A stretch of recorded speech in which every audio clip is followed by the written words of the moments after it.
এই স্বার্থপর পৃথিবীতে সবাই ভালো মানুষ খোঁজে, কিন্তু কেউ নিজেকে ভালো মানুষ করতে চায় না। আর এটাই হলো একটা বাস্তব কথা। তুমি কখনো ভেঙে পড়ো না। এই নিষ্ঠুর পৃথিবীতে তুমি যা কিছু হারাবে সেটি দেখবা কোনো এক রূপে আবারও ফিরে আসবে তোমার জীবনে।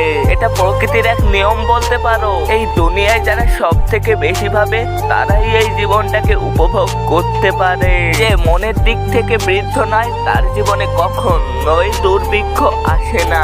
নিজের প্রতি বিশ্বাস রাখো, নিজের যোগ্যতার উপর ভরসা রাখো, নিজের শক্তির উপর বিনয়ী, কিন্তু যথেষ্ট আস্থা ছাড়া তুমি সফল বা সুখী হতে পারবে না।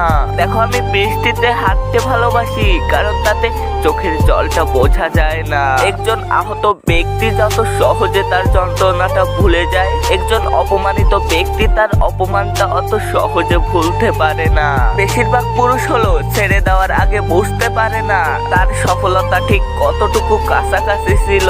যে মানুষ যত বেশি সত্য গোপন করতে পারে সে তত বেশি সৎ চরিত্রবান হয়ে থাকে। দেখো, নিজেকে খারাপ লাগার মতো অভ্যাস খুবই ভয়ঙ্কর। কোনো মেয়ের পক্ষে শুধুমাত্র রূপ দিয়ে একটা পুরুষকে দীর্ঘদিন মুগ্ধ করে রাখা সম্ভব না। ভবিষ্যৎকে যারা ভালোবেসেছে বর্তমানে তাদের কাছে সুখ বলতে কিছু নাই। আদর্শের জন্য সমস্ত ব্যক্তিগত সুখকে বিসর্জন দিতেই হবে।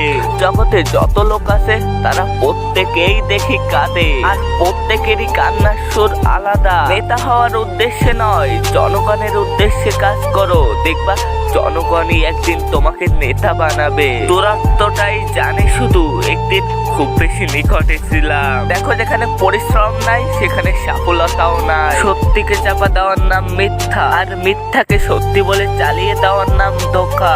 আজকেই পর্যন্ত বিদায় নিচ্ছি আমি তোমাদের পক্ষ থেকে। হয়তো দেখা হবে পরবর্তী কোনো ভিডিওতে।